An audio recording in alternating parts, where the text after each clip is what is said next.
Bill Simmons and The Ringer created a list about trade value and ranked the top 64 players according to trade value and put them into different tiers and where they think they belong. Where did Cade Cunningham end up, and do we agree with that? We'll talk about that in today's episode of the Locked On Pistons podcast. You are Locked On Pistons, your daily Detroit Pistons podcast. Part of the Locked On Podcast Network, your team every day.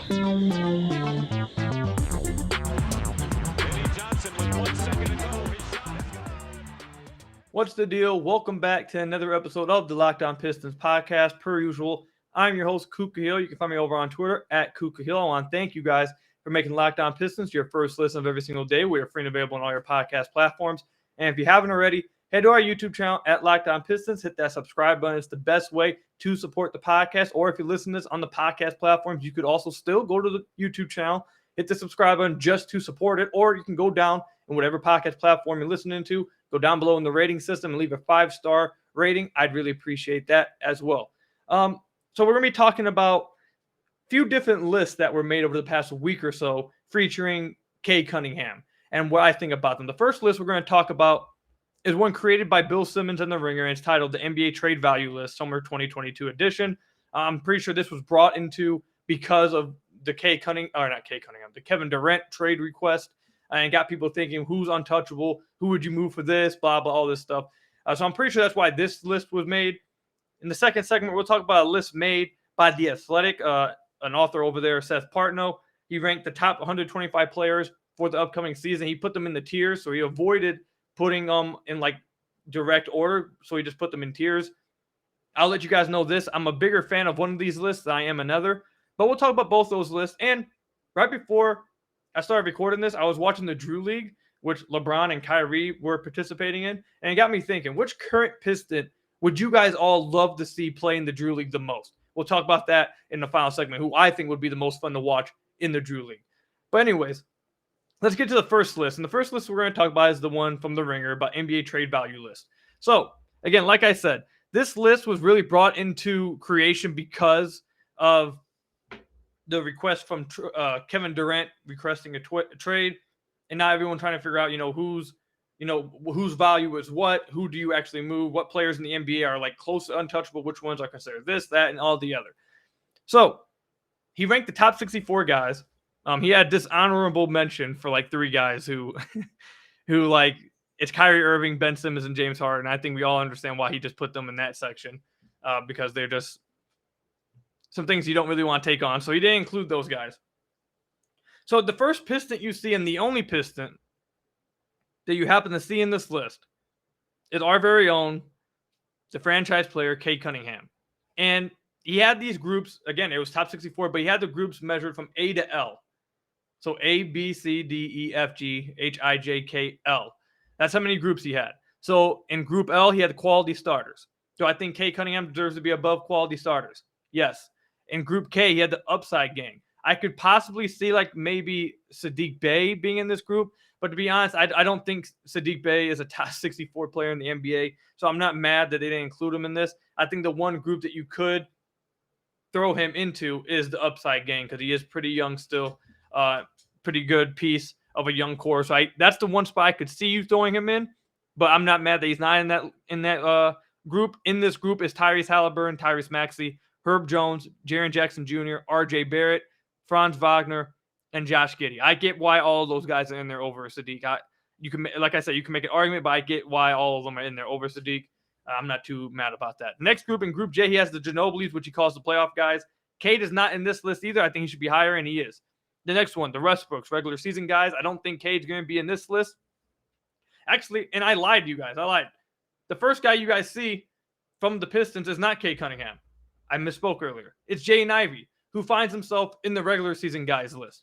So this is what I'm a little bit confused about with this list, is that I don't see how Jaden Ivey could be in the regular season guys list when he hasn't played in the NBA yet. I feel like if you were going to put him in any list, it would be the upside gang. I feel like that would be like the obvious spot to put him in, a young guy who has a lot of potential. I don't know how you can put him in the regular season guys group because, again, we haven't seen him play. I'm assuming since it's tied to Westbrooks, I think he just threw him in there because his play style, I guess, kind of reminds him of Westbrook, and he questions whether he'll be able to actually do anything in the playoffs because I'm assuming he's just comparing it to Westbrook and the idea that Westbrook's just too out of control, athletic freak, but can't really do anything else. I know some people outside of Detroit, and some people even in Detroit, thought that a little bit about Jaden Ivey. I don't really agree with this. I would have put him in the upside gang list. As you keep going, again, you have the Group H. Sorry, he's worth more to us than he is to you. This is a group that I could see Cade Cunningham being in, but honestly, I think he should be higher, and he is. Group G is too young, too cheap, too good. Please stop calling us. Another group that I could see Saddiq Bey or Cade Cunningham finding themselves in. Neither of them in this one. So but Cade Cunningham is higher, like I said, so we'll keep going. And Group F, it is if you tell Woj, I'll deny it to death, but I'm listening. I don't think there's a trade offer in which the Pistons are listening for Cade Cunningham, so I don't think he should be in this list either. So now we're going into the top 20. And now we're in Group E, which is, let me save you some time, NO. I think Cade could be in this list because I think it would be easy as hell for the Pistons simply say no to anything. But I think the next group, which Cade Cunningham finds himself in, is the most realistic one and describes him perfectly. So according to the trade value list that Bill Simmons made at the Ringer, this is not top players in the NBA, top valued players in the NBA. He has Cade Cunningham as the 15th most valuable player in the NBA when it comes to the trade market. Most valuable player in the NBA, number 15. He has him in a group called True Franchise Guys. And he finds himself in this group with Trae Young, Scottie Barnes, Paul George, Jimmy Butler, Anthony Davis, and Devin Booker. I think something you guys would really love to see is the fact that he finds himself ahead of Scottie Barnes in this list. He has Scottie Barnes number 16, but has Cade Cunningham number 15. So I think that's something that you guys would love to hear. But I think this is exactly where Cade deserves to be at. Cade is obviously the Pistons franchise guy. He is a franchise player, not only on the court, but off the court. He embodies literally everything you want in a franchise player at the young age of 21 years old. There's no way the Pistons would consider trading him for almost just about anything. To be honest, I think it probably would be anything. I don't see them moving him for nothing. I couldn't think of an offer that would make the Pistons okay with moving Cade. And he has future superstar potential. I've already told you guys, I think he's going to be a future MVP in this league. That's how good I think Cade Cunningham's going to be. And I think this is right where he probably should be slotted at in the franchise guys. 15th most viable player in the NBA when it comes to the trade market. When you factor in, obviously, age, future, upside, where they're at already, what they do on and off the court for you, the leadership, all that stuff. When you take all that stuff into consideration and you make a trade value list, I think Cade probably is right where he deserves to be at 15. I think if anything, you might be able to make an argument for him to move higher. So, like, for example, you could make the argument for Paul George because Paul George is getting older and he's dealing with injury issues. I could see that. Anthony Davis, I could see that with Anthony Davis because he's just nonstop injured. So I could see you try to make an argument that since Cade's younger, has a brighter future, and is not injury prone, you'll take Cade over Anthony Davis. I could see that. I know they have Evan Mobley up in the group and number 9 in the untouchables. I could see Cade finding himself in that group right now already. I think he'll probably put him in that group if they were to do like a second version of this list next offseason. I can see him putting Cade in that group as well in the untouchables, top 10 players. But yeah, again, I think this list did Cade incredibly well, gave him a lot of respect and put him right where he probably belongs as of right now at number 15. Again, I think you can make an argument for him to be up a little bit more higher spots because of injuries, age to some of the players ahead of him. But yeah, I think this list does give Cade a lot of respect, and I think he's right where he probably should be. So let me know what you guys think. If you guys haven't seen that article, go look it up on the Google, The Ringer. I'll link it in the bio below on YouTube. Again, it's over at The Ringer. This was created by Bill Simmons, and the title of it is the NBA Trade Value List Summer 2022 Edition. Go check it out if you haven't already, and let me know what your guys' thoughts are down below on it. When we come back, we're going to talk about a list now from The Athletic by an author, Seth Partnow, who ranks the top 125 players for the 22-2023 season. And I'm going to let you guys know this right now. This is the list I'm not as big a fan of at all. And we'll talk about that when we come back from the ad break. But first, I have to tell you guys about one of our sponsors, Built Bar. From the people who invented healthy and tasty comes the latest gift to your taste buds. You've probably tried the amazing coconut brownie chunk Built Bar, but guess what? Your friends at Built have given coconut brownie chunks the Puffs treatment. That's right, the coconut brownie chunk Built Bar flavor you love in a delicious, chewy marshmallow covered in 100% real chocolate. It's like a fluffy cloud of coconut brownie goodness. But stop drooling and listen. they're good for you too. They're low in calories, low in sugar, high in protein, and absolutely delicious. Coconut Brownie Chunk Puffs are only here for a limited time.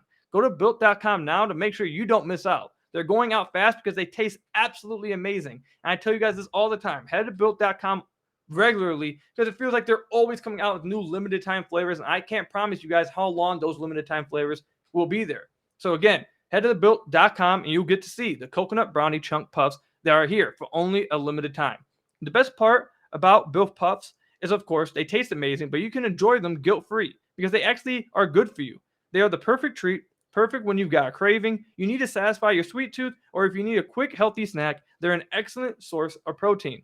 Delicious coconut, rich, sweet brownie, creamy marshmallow. Stop fantasizing. Get to Built.com to order your box of Coconut Brownie Chunk Built Puffs right now. Go to Built.com, use promo code LOCK15 and get 15% off your order. Again, that's promo code LOCK15 to get 15% off your order. Built Bar, the best tasting protein bar ever. So I want to thank you guys again for making Locked On Pistons your first listen of every single day. We are free and available on all your podcast platforms. And if you haven't already, head to the YouTube channel at Locked On Pistons. Hit that subscribe button. It's the best way to support the podcast.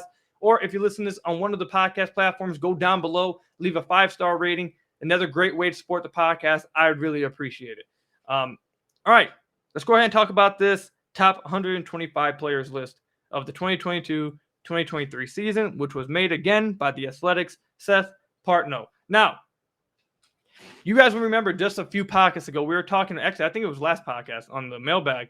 We were just talking about, about whether Cade needs to be an all-star next year. And I told you guys that no, Cade doesn't need to be an all-star this year. I think he will probably be entering all-stardom in his third season, then be an all-star every year after that.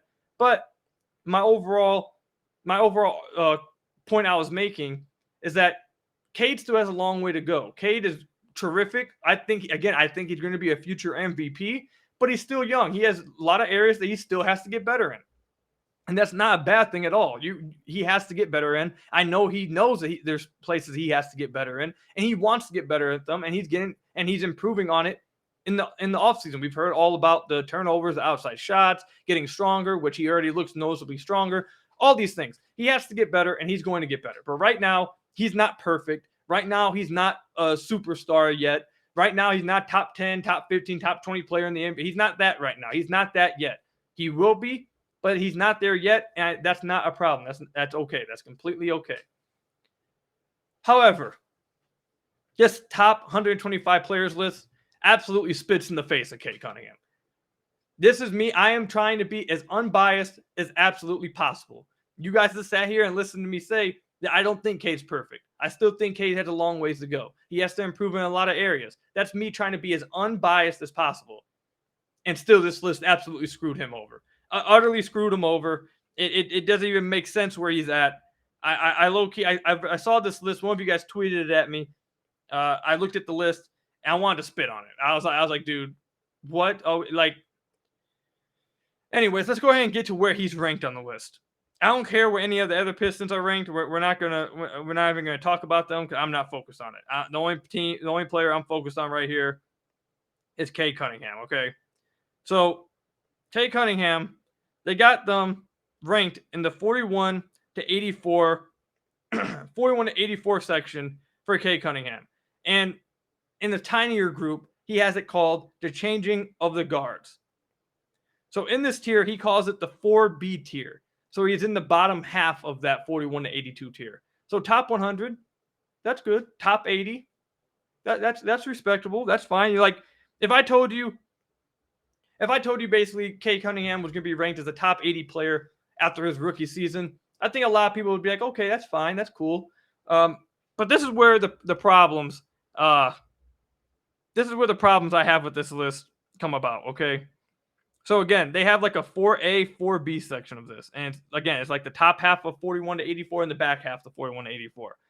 I'm going to name you some of the guys that are in the top half of the 41 to 84, which is in the 4A tier, okay? Al Horford, Desmond Bane, Dorian Finney-Smith, Jalen Brunson, Robert Williams, Tyrese Maxey, and Scotty Barnes. Now, those players being within 41 to 84, that's fine. Do I think Cade's better than Dorian Finney-Smith? Yes. Do I think Cade's probably better than Al Horford at this stage in his career? Maybe. I know Al Horford, had his few playoff games where he went off for like 70 points and 55 threes in a game. But throughout the playoffs, he wasn't that consistent either. So I know he had a few big games. He's incredibly valuable still. So I'm not going to sit here and say that Cade's 100% better than my guess because I know how valuable he is to Boston's team on offense and defense. But I think I'm probably taking Cade already. Oh, I forgot to mention Evan Mobley's in this group as well. I'm taking him over. I'm probably a bigger fan of his than Jalen Brunson at this point. I don't think that's too big of a deal. Tyrese Maxey, I'm taking Cade over Tyrese Maxey. I'm taking Cade right now over Robert Williams too. I think Cade's is better than these players and a bigger future. And if you're projecting into the next season, he's going to be better than those guys. And then what really makes this group really get on my nerves and frustrate me is the fact that Evan Mobley and Scotty Barnes are on this list. And I'm not gonna say too much because last time we talked about Scotty Barnes, we had the entire nation of Toronto coming in our DMs and the comment section trying to get toxic as possible. So we're gonna keep it brief. Wherever you ranked these top 3 rookies, I think it's quite clear that Cade's the best out of all of them. That's my opinion. I think it's very clear that if Cade was given the team that these guys were given, it would have been the same thing. You put any of these guys on the Pistons, they struggle even worse than Cade did the first few months of the season or first month of the season. These guys aren't capable of doing what Cade was able to do on a bad team. It's not his fault. He got drafted to a garbage team, and they got drafted to, Scotty Barnes goes to a team that just won the championship 4 years ago, and Evan Mobley goes to a team that had multiple all-stars on their team. If Cade had that, maybe we're looking at this differently because, people just like to look at, win-loss, whatever. Don't get me started with that. No matter wherever you rank these top 3 guys, at the very least, they should be back-to-back to each other. There's no way one's separate from another group. There's no way one has proven, unless for me, it's Cade Cunningham. But there's no way those 3 guys should be like 2 of them are split up into a different group and one of them's not good enough to be in a group with them. Now, they're all, wherever you put one of them, all 3 of them should be right there. And the fact that you have Scotty Barnes and Evan Mobley in the top half of this tier, and then the back half of the tier, then you drop Cade Cunningham in the group, which with the names of, let me tell you, DeAndre Hunter, Derek White, Brook Lopez, Herb Jones, which I know Herb Jones was a great defensive rookie, but we have to take it easy with how much we're rating defense. Please calm down. Herb Jones, Dylan Brooks, Gary Trent Jr., Jonas Valanciunas, which I won't disrespect Jonas, but come on, Josh Giddey,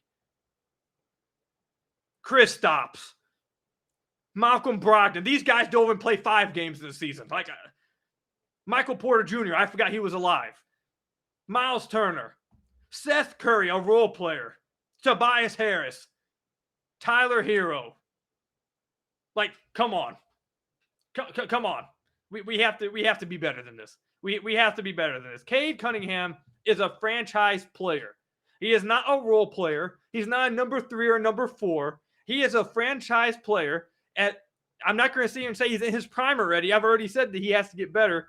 But he's better than role players already. He's already better than role players.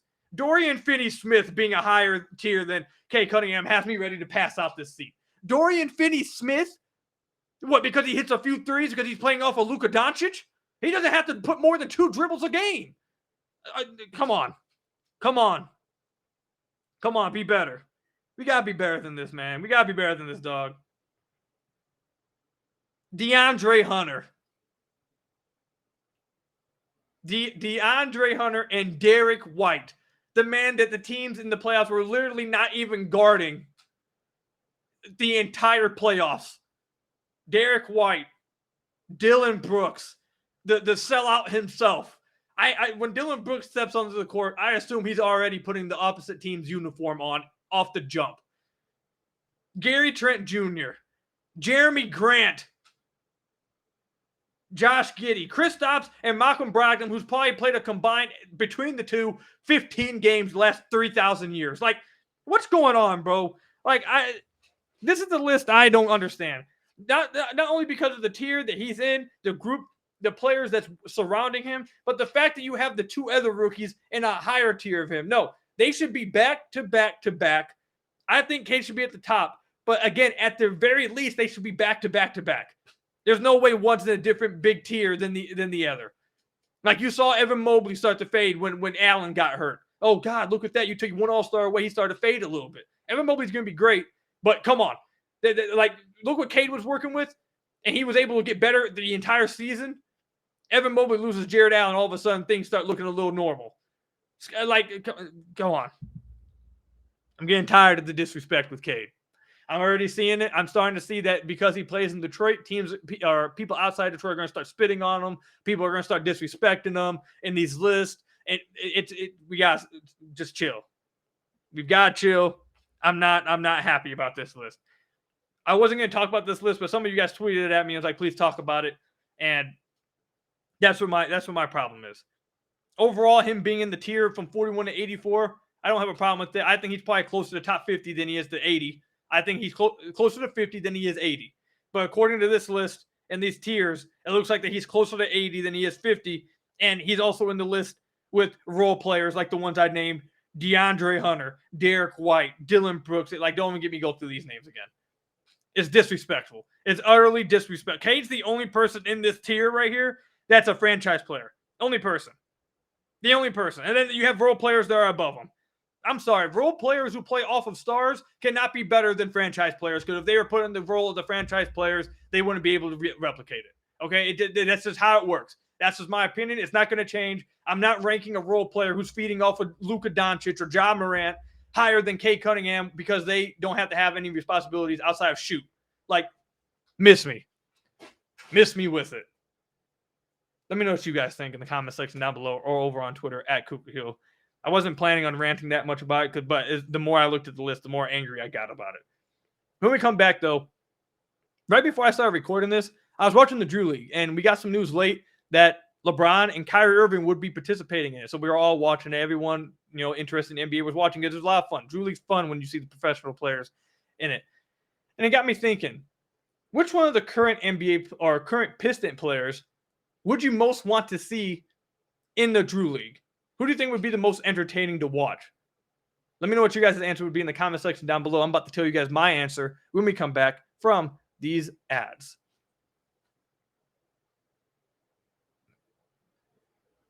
So I want to thank you guys again for making Locked On Pistons your first listen of every single day. We are free and available on all your podcast platforms. And if you haven't already, head to the YouTube channel at Locked On Pistons. Hit that subscribe button. It's the best way to support the podcast on our road to 5,000 subscribers. Continuing to show Locked On only the best and fastest growing fan base at the Locked On Network. So again, like I've already told you guys, the Drew League was going on. LeBron and Kyrie played. I was watching. It was a lot of fun. But I want to figure out which NBA player or Piston. Why do I keep saying NBA player? Which Detroit Piston player that's currently on the squad do I think would be some of the most fun to watch in a Drew League setting? Now, I'm going to tell you who I would not be interested in watching. We're going to go through that list right now. We're going to go ahead and say Braxton Key, Alec Burks, Nerlens Noel, Saban, Kelly Olynyk. I love Isaiah Livers, but not for the Drew League. Corey Joseph, Isaiah Stewart. I'm not counting Kemba because he's getting bought out. And so those guys right there are the ones I would just absolutely not be interested in all and like really watching them in the G League. Or not G League, the Drew League. Now, if you don't know what the Drew League is, I don't really know how to explain it. It's like a semi-professional, like street ball kind of league tournament kind of thing. If you're interested in NBA and you watch NBA basketball, you don't know what the Drew League is, I don't know how to explain it or what to say to you. I feel like everyone should know what the Drew League is if you're interested in basketball and you're a basketball fan. But anyways, so that leaves Jaden Ivey, Cade Cunningham. Oh, also, I'm not going to be interested in seeing Jalen Duren either. I think the only guys I want to see playing in this, if it's me, I want to see guards and wings. I'm not interested in seeing big men catch lobs and dunk on people 5 feet shorter than them. Like, that doesn't impress me. That's not fun to watch. So, who I'd be most interested in, and this is the group I'm picking from, that's Jaden Ivey, Cade, Killian, Sadiq, possibly Marvin. I'm not counting Marvin as just a big guy because I feel like Marvin might be interesting to watch. To be honest, low key, on the very lowest of keys, I think Marvin Bagley actually could be interesting to watch in the Drew League, and Hamidou Diallo. Those are the guys that's in my group. So if I had to try to rank them, and guys, I think it would be most fun to watch. And again, let me know who you guys would pick in the comment section down below or over on Twitter at Kukahil. But so at the bottom of that group, it would be Marvin Bagley. But Marvin Bagley should feel happy because he's the only big man I'm putting in this group because I feel like he's the most like raw, skilled. Like I feel like if you put him in a street ball scenario, he'd benefit the most out of all the big guys. He actually has skill to be able to like do more than just dunk on people shorter than him in a street ball sense kind of thing, which is kind of like what Drew League is. There's referees and stuff, so it isn't just flat street ball, but it's more of a pickup kind of sense. I think Marvin Bagley would be more fun to watch in that sense than most big men. So Marvin Bagley at the bottom of that list. Next, I'd put Sadiq because Sadiq I don't feel like has that kind of like let me just make this clear too before I keep going. Actually, all these guys would dominate. They would obliterate all their opponents. It's not about that. It's about simply most fun and interesting. I think to watch. So Sadiq would then be after Marvin Bagley because Sadiq's not explosive. He's not this big athlete. I don't think he has that many great moves or crazy handle or anything. I think he dominates still. Obviously, he's an NBA player. He's a good one. He's going to dominate. But I just don't think he'd be as fun of a watch in the Drew League. So I got Marvin, then Sadiq. Next, I got Killian. I think Killian low-key could be higher on this list. I know some people are going to laugh at me for saying that, but I'm telling you, dude, if you watch Killian's overseas highlights, and if you watch him throughout the season, he is a cocky kind of player when he's outside the NBA. I don't know what happened. I don't know what flicks to where he's just not cocky anymore when he gets on the NBA floor. It only happens every few games. But he was a cocky as hell player. They like to yank guys around with his handle and do a bunch of crazy creative stuff and just try random stuff in games. Like that's what Killian was. So if he's that type of player in the Drew League, he could be higher on this list. It would be I think he would be incredibly fun to watch in a pickup sense. But with the fact that he doesn't do it a lot in the NBA makes me hesitate a little bit. Would he still be as cocky in that? I'd hope so. But because I have a little bit of a question about that, I'm going to lower him down, even though I still think he'd dominate, obviously, like everybody else. And I think he'd be actually pretty fun to watch. Now, that leaves Jaden Ivey, Cade, and Hamidou Diallo. Next, I got Jaden Ivey. I got him at third. I think Jaden Ivey obviously would be incredibly fun to watch because he's explosive. He'd be extremely fun in transition. I feel like he'd just be faster than everybody, and he would just beat guys up and down the floor. It'd be impossible to stop him. He'd just be throwing down 5,000 dunks a game. However, a dude that I think could do that more in a Drew League game and be more fun doing it is Hamidou Diallo. I think Hamidou Diallo is number 2 for me. Actually, you know what? I'm lying. You know what? We're going to go ahead and go with the hot take right here. I got Cade number 2 because I think Cade would dominate guys mentally. I think Cade would create all kinds of handle and separation and hit all kinds of crazy shots. I think he'd be incredibly fun to watch. Obviously, he's Cade Cunningham. He'd just dominate them. I think he'd be a lot of fun to watch. But number 1, I have Hamidou Diallo. I think Hamidou Diallo would be the most fun dude to watch in a Drew League game because he's just so like that. You know how we talk about on the podcast all the time? We call him a ball of energy, a ball of fire that's just waiting to erupt. That's like the perfect environment for that to like just explode to where he can constantly be just bouncing off every wall possible, going 110% nonstop, just being ultimately physical with dudes, leaping over dudes, jumping over people, throwing alley-oops to himself off the top of the backboard, 360ing it. Like, I feel like Hamidou Diallo would go out there and have like probably one of the best mixtapes that we'd ever see, dude. I feel like he'd just do some absolutely crazy stuff because of how explosive and how crazy and just out of control he is. I feel like he would just be so much fun to watch. So Hamidou Diallo is my answer. I know a lot of you guys probably didn't see that coming, but I think that's where I'm standing with it. I think he would be the most fun guy in a Drew League game. I think he would be the most fun to watch easily. It's either him or Cade. And simply, I'm only saying Cade is the other option because he's Cade Cunningham. He's a franchise player. It's always going to be fun to watch him, even if he's playing wherever he's playing. We're going to want to watch Cade. But Hamidou Diallo, man, I think he would be so much fun in a Drew League game, man. I'm not going to lie. I think he'd do some crazy stuff in a Drew League game. But let me know your guys' answer would be in the comment section down below or over on Twitter. Who would you guys want to see in a Drew League game? Who do you think would be the most fun out of all the players on the Pistons roster? Again, let me know in the comment section down below or over on Twitter at KukaHill. Until the next podcast, though, I'll see you guys later. Thank you guys for making Locked On Pistons your first listen of every single day. We're free and available on all your podcast platforms. If you haven't already, head to the YouTube channel, hit that subscribe button. Or if you're listening on the podcast platforms, go down below the rating system, leave a 5-star review. I'd really appreciate that as well. But like I said, I'll see you guys in the next podcast. And until then, peace out, everybody, and stay safe.